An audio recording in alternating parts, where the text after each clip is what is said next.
दोस्तों, क्या आपकी कुंडली में बुध और केतु की युति है? अगर ये कुंडली में युति बनाकर बैठे हुए हैं तो ये मंगल बद की निशानी है। इसके कारण आपके व्यापार में दिक्कत आती है, बोलने की जो क्षमता है उसमें कमी आती है, कमर पैर नाभि के नीचे के रोग, मूत्र संबंधी परेशानी, नसों से संबंधित दिक्कत और साइकेटिक प्रॉब्लम आने का भी खतरा बना रहता है। पुत्र संतान या तो तकलीफ में होती है या तकलीफ का कारण होती है। मामा खानदान, बहन के संतान को दिक्कत और याददाश्त की कमी, ये सब इस मंगल बद के कारण होता है जो बुध और केतु के कारण बनता है। आपकी कुंडली में ये मंगल बद कितना एक्टिव है, इसको कैसे हम देखें, आपकी कुंडली के कौन से घर में ये बैठकर अपना प्रभाव दे रहा है, इसके असर के बारे में और उसके समाधान के बारे में आज इस वीडियो में हम चर्चा करेंगे।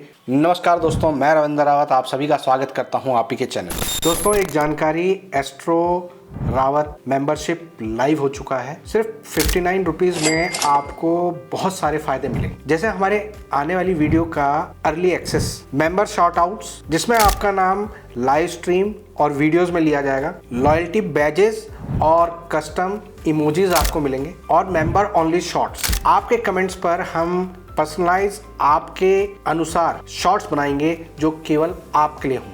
तो देर मत कीजिए, आज ही हमारे इस मेंबरशिप को ज्वाइन करिए और इन सुविधाओं का लाभ उठाएं। दोस्तों, आप सभी को मालूम है कि हमारे चैनल पर मंगल बद की सीरीज चल रही है और मंगल बद के आपको अलग अलग रूप बताए, किन कारणों से मंगल बद बनता है वो सारी चीज़ें हमने बताई हैं। आप मंगल बद की प्लेलिस्ट में देख सकते हैं, डिस्क्रिप्शन में भी हम आपको उनके लिंक दे देंगे। दोस्तों, हर मंगल बद का एक अलग प्रभाव होता है। जैसा कि हमने पिछली वीडियोज़ में बताया कि मंगल बद एक नाम है। मंगल यानी आपके साथ होने वाली शुभ घटनाएं, उसमें जब कोई बाधक बन जाता है तो वो मंगल को बुरा कर देता है, उसको बोला गया है मंगल बद। अब वो कई कारणों से हो सकता है, मंगल के कारण हो सकता है, बुध के कारण हो सकता है, केतु के कारण, सूर्य शनि के कारण, शुक्र के कारण, चंद्र के कारण। और आज हम चर्चा करने वाले हैं बुध केतु के इकट्ठे होने के कारण। दोस्तों, आप सभी को मालूम है कि केतु को दरवेश कहा गया है, कुत्ते से रिप्रेजेंट किया जाता है और कुत्ते की जो दुम होती है यानी उसकी पूंछ होती है वो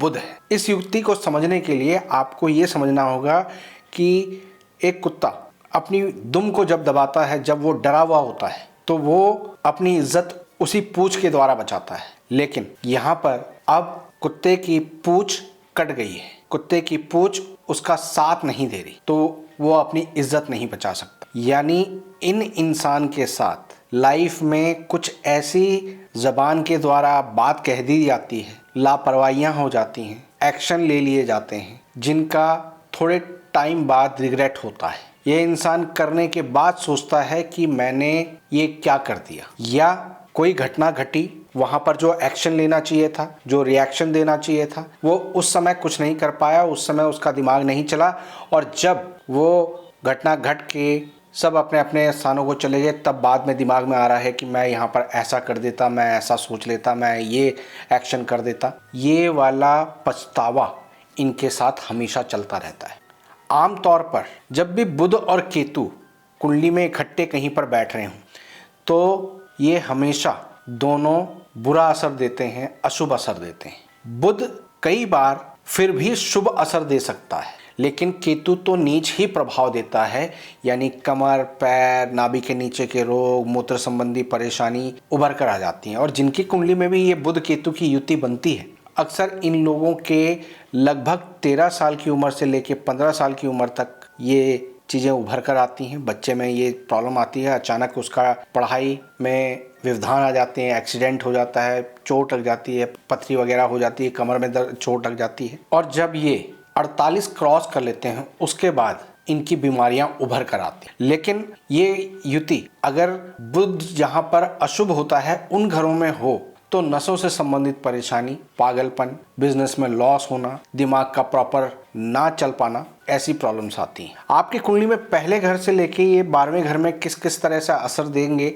उसके बारे में मैं आपको बताता हूँ। पहले घर में लाइफ में एक बार ऊपर तक जाएगा, बहुत नाम कमाएगा, लोग सम्मान करेंगे, लेकिन डाउनफॉल का सामना करना पड़ेगा। बिजनेस में लॉस हो जाएंगे। अगर शेयर मार्केट लॉटरी में जाएगा तो इंसान को नुकसान होगा। नसों से संबंधित परेशानी, ब्रेन से संबंधित परेशानी इनको फेस करनी पड़ेगी। पथरी, अपेंडिक्स, किडनी, रीढ़ की हड्डी, इनमें प्रॉब्लम्स आ सकती हैं। सेकंड हाउस में होते हैं तो यहाँ पर सिर्फ बड़े बुजुर्गों के लिए, खासकर बुआ मासी के लिए थोड़ी सी परेशानी ज्यादा कर देता है, बाकी ओवरऑल उतना बुरा असर नहीं करता। थर्ड हाउस में ये भाई बंधुओं का सुख नहीं देने देता, बहन का सुख नहीं देने देता। पहले तो बहन होती नहीं, होती है तो या तो बीमार होती है या उसके साथ उसके संबंध नहीं बन पाते, शादी ब्याह में देरी, स्वास्थ्य से संबंधित परेशानी, या और कुछ नहीं तो इस जातक के साथ उसका सामंजस्य कभी नहीं बन पाता।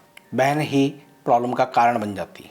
ऐसे लोगों को अक्सर नसें चढ़कना, बाजू में दर्द रहना और उस दर्द का कोई इलाज ना मिलना, ऐसी वाली प्रॉब्लम आती है। थूकने की आदत, बिजनेस में लॉस, शेयर मार्केट, लॉटरी, सट्टा में भारी नुकसान, ये 34-35 की उम्र तक तूफान चलता रहता है। उसके बाद थोड़ा थोड़ा करके धीरे धीरे कंट्रोल आता है। फोर्थ हाउस में जब ये होता है तो माँ के लिए, मासी के लिए, नानी के लिए ये बुरा असर करता है। भले ही ऐसा इंसान बहुत शार्प होता है, तेज दिमाग वाला होता है, लेकिन यहाँ पर उसको लोग विश्वास नहीं करते, उसके कमिटमेंट को सीरियसली नहीं लेते, और अगर ये शेयर मार्केट, लॉटरी, सट्टा में चला जाता है तो उसको बहुत नुकसान होता है। स्पोर्ट्स में अगर जाता है तो ये सफल नहीं हो पाता। फिफ्थ हाउस में जब बुध और केतु की युति होती है तो ऐसा इंसान लाइफ में अपने बुद्धि विवेक से बहुत कुछ आगे करता है, लेकिन अपनी इसी होशियारी के कारण, अपनी चुस्ती चालाकी के कारण लोगों में प्रसिद्ध होता है, नाम शोहरत प्राप्त करता है, लेकिन वहीं कहीं ये गलती करता है। अगर इस इंसान में लालच आ जाता है,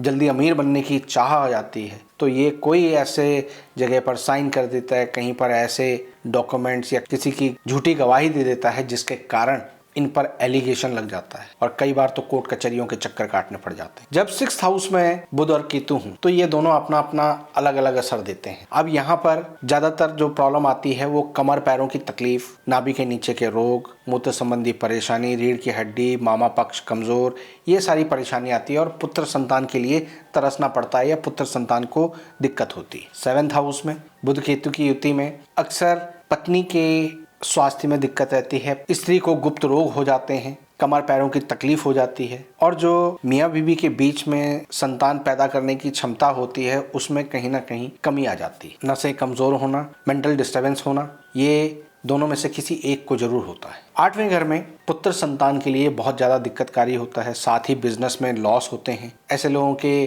घर में या आस पड़ोस में कोई मेंटली रिटार्डेड या साइकेटिक प्रॉब्लम से जूझ रहा होता है और उसके लिए उसका ट्रीटमेंट चल रहा होता है। ये लोग खुद डिप्रेशन में होते हैं, वहमों के शिकार होते हैं और बीमारियों से जूझ रहे होते हैं। ऐसे लोगों का व्यापार बहुत मुश्किल से ही चल पाता है। नाइन्थ हाउस में जब बुध केतु की युति हो तो केतु के अच्छे फल नहीं मिल पाते, लेकिन बुध के बुरे फल पूरे तरह से मिल रहे होते हैं। ऐसा इंसान अपनी कितनी भी अच्छी इमेज बनाने की कोशिश करे, लेकिन लोग उस पर भरोसा नहीं कर पाते। व्यापार में अपना बहुत अच्छा आउटपुट देने के बावजूद रिजल्ट प्राप्त नहीं कर पाते, दूसरों को सलाह देते हैं, उनको ताड़ देते हैं और अपने मामले में फेल हो जाते हैं। बुध से संबंधित जितने भी व्यापार हैं, ट्रेडिंग का व्यापार, शेयर मार्केट, बैंकिंग, इनसे जुड़े हुए काम, व्यापार, कभी इन लोगों को सूट नहीं करते। कमीशन का काम इनको सूट नहीं करता, लोग कमीशन लेकर भाग जाते हैं। 10th हाउस में जब बुध केतु की युति होती है तो ऐसे लोग अपने काम में टिकाव नहीं कर पाते। अगर ये इंसान बैठकर काम करना चाहता है तो उसे कभी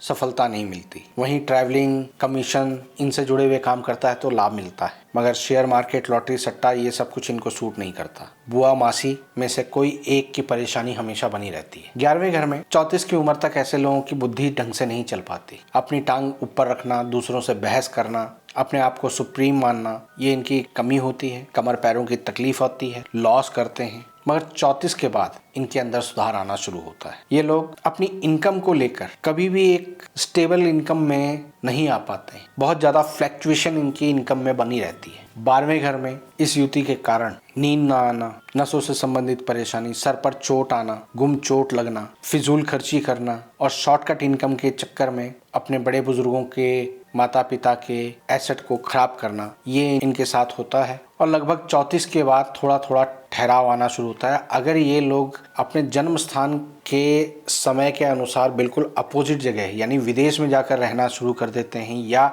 दिन की बजाय रात का काम करना शुरू कर देते हैं तो इनको काफी हद तक बेहतरी मिलती है। तो दोस्तों, ये तो हुए 12 घरों में बुध केतु के मंगल बद का प्रभाव। अब इस योग को ठीक करना क्यों जरूरी है? क्योंकि जब तक आपकी बुद्धि नहीं चलेगी तब तक आपके कदम नहीं चलेंगे। बुद्धि होती है बुध से और कदम होते हैं केतु से। इन दोनों का आपस में तालमेल बैठाना बहुत जरूरी है। इन दोनों की रिक्वायरमेंट आपको बहुत ज़्यादा जरूरी है। केतु ट्रैवलिंग देता है, पैरों से संबंध रखता है। बुध आपके व्यापार, आपकी बुद्धि और आपकी वाणी से संबंध रखता है। इन दोनों का सांसारिक चीजों में बहुत ज्यादा इंपॉर्टेंट रोल होता है। इन दोनों को ठीक करने के लिए हमेशा चंद्रमा और मंगल की मदद ली जाती है। जब भी ये युति पहले, तीसरे, छठे और 8वें घर में हो तो कान में सोना पहनना और नाक छेदन करवाना आपके लिए बहुत ज्यादा जरूरी है। सेकंड हाउस में, फोर्थ हाउस में, फिफ्थ हाउस में, सेवेंथ हाउस में,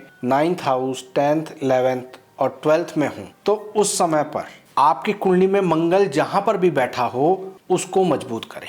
या इन जनरल आप एक चांदी का कड़ा लें बिना जोड़ वाला, उसमें तांबे और सोने की कील गाड़कर उसे कलाई पर धारण करें। उल्टे हाथ की छोटी उंगली में सोने का छल्ला धारण करें। माथे, जबान, नाभि पर केसर लगाएं। अगर दूसरे, 5वें, 9वें और 12वें घर में इन दोनों ग्रहों की युति है तो चांदी के गिलास में पानी पिएं। कांच के बर्तनों को अवॉइड करें। हरा रंग अवॉइड करें। जबानी चस्का यानी शराब, अंडा, मांस, मच्छी या तंदूरी खाना, रोस्टेड खाना, ये चीजें इस युति में इस मंगल बुध को एक्टिव कर देती है। जब ये युति बन रही हो तो रस का पैकेट लें और कुत्तों को डालना शुरू कर दें। इस युति में अगर सांस से संबंधित परेशानी आ रही है, पीतल का छोटा सा हुक्का लें, उसमें गंगा जल रखें और कहीं ऊंचे स्थान पर रख दें। कुछ दिनों में वो सूख जाएगा। जैसे ही वो सूखे उसमें दोबारा से फिर गंगा जल डाल दें, फिर वो सूखेगा, फिर तीसरी बार ऐसा करें, उसके बाद उसे छोड़ दें। इसको साल में एक बार फॉलो करें। इससे आपके बुध केतु का नेगेटिव प्रभाव काफी हद तक कम हो जाता है। इसके अलावा पक्षियों को मूंग साबुत खिलाना और किसी जवान पंडित को सफेद धोती काली किनारी वाली दान करते रहना आपके लिए इस युति के प्रभाव को कम करता है। इसके अलावा मंगल बुध शांति मार्तंड यंत्र आप धारण कर सकते हैं। इन सारे उपायों से बुध और केतु के जो नकारात्मक प्रभाव हैं वो कंट्रोल होते हैं और लाइफ में इनके द्वारा जो परेशानियां आ रही हैं, न केवल आपको, आपके व्यापार को, आपके हेल्थ को, बल्कि आपके रिश्ते में बहन, आपके संतान, इनको भी काफ़ी राहत मिलती है। तो दोस्तों, उम्मीद करता हूं कि आज की इस वीडियो से आपको कुछ नया जानने को मिला होगा। वीडियो पसंद आई हो तो लाइक और शेयर करें, चैनल को सब्सक्राइब करें।